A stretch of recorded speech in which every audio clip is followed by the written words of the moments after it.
सर्व मित्रांना नमस्कार। आज आपण या ठिकाणी एका नवीन विषयावर चर्चा करणार आहोत, जी की आपल्या शिक्षकांवर वारंवार चिखलफेक करण्याचा प्रयत्न करतात समाजातील लोक। त्याविषयी माझ्या मनामध्ये जे वाटतं, मला जे वाटलं ते मी या ठिकाणी शेअर करण्याचा प्रयत्न करत आहे। आत्ताच थोड्या दिवसापूर्वी अभिजित दिपके यांनी शाळा सुधार मोहीम काढली।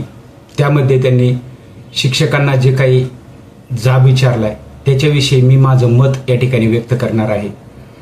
तर सुरुवात करूया। शिक्षकांना जाब नव्हे तर न्याय द्या।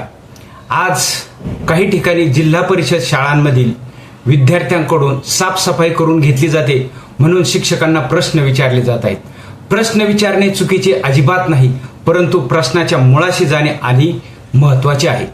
अभिजित दिपके साहेब, आपण शिक्षकांना जाब विचारत आहात, ही आपली सामाजिक बांधिलकी असेल, पण त्याआधी एक प्रश्न शासनालाही विचारला पाहिजे। महाराष्ट्रातील हजारो जिल्हा परिषद शाळांमध्ये चतुर्थ श्रेणी कर्मचारीच नाहीत। शाळेची स्वच्छता कोण करणार?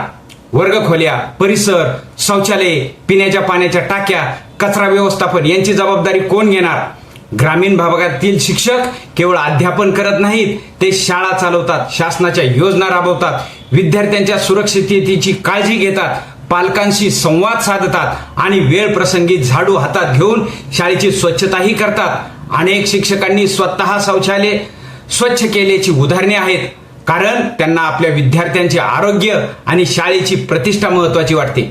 विद्यार्थ्यांनी स्वतःच्या वर्गाची, बाकांची किंवा परिसराची साधी स्वच्छता करणे म्हणजे त्यांचे शोषण नव्हे, ती भारतीय संस्कृतीतील श्रम प्रतिष्ठा या मूल्याची शिकवण आहे।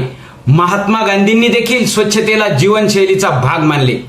स्वतः वापरलेली जागा स्वच्छ ठेवणे, सार्वजनिक मालमत्तेचे जतन करणे आणि श्रमाचा सन्मान करणे ही मूल्ये विद्यार्थ्यांमध्ये रुजली पाहिजेत।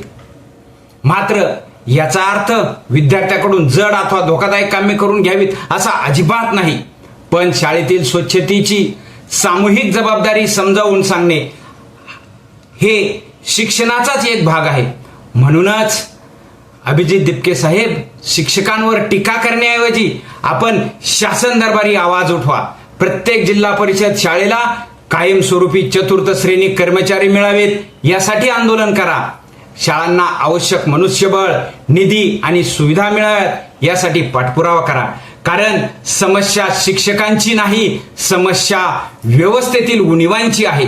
ज्यांच्या खांद्यावर शिक्षणाचा भार आहे त्यांच्यावर आरोपांचे ओझे टाकण्यापेक्षा त्यांच्या अडचणी समजून घेणे अधिक आवश्यक आहे। शिक्षकांना जाब विचारण्यापूर्वी त्यांना साधने द्या, सुविधा द्या आणि व्यवस्था सक्षम करा।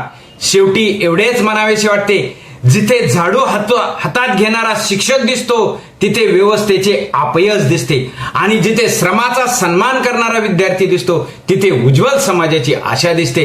शिक्षकांना दोषीच्या पिंजऱ्यात उभे करण्यापेक्षा शिक्षण व्यवस्थेला सक्षम करण्यासाठी आपण सर्वांनी एकत्र येणे हीच खरी काळाची गरज आहे, हीच खरी काळाची गरज आहे।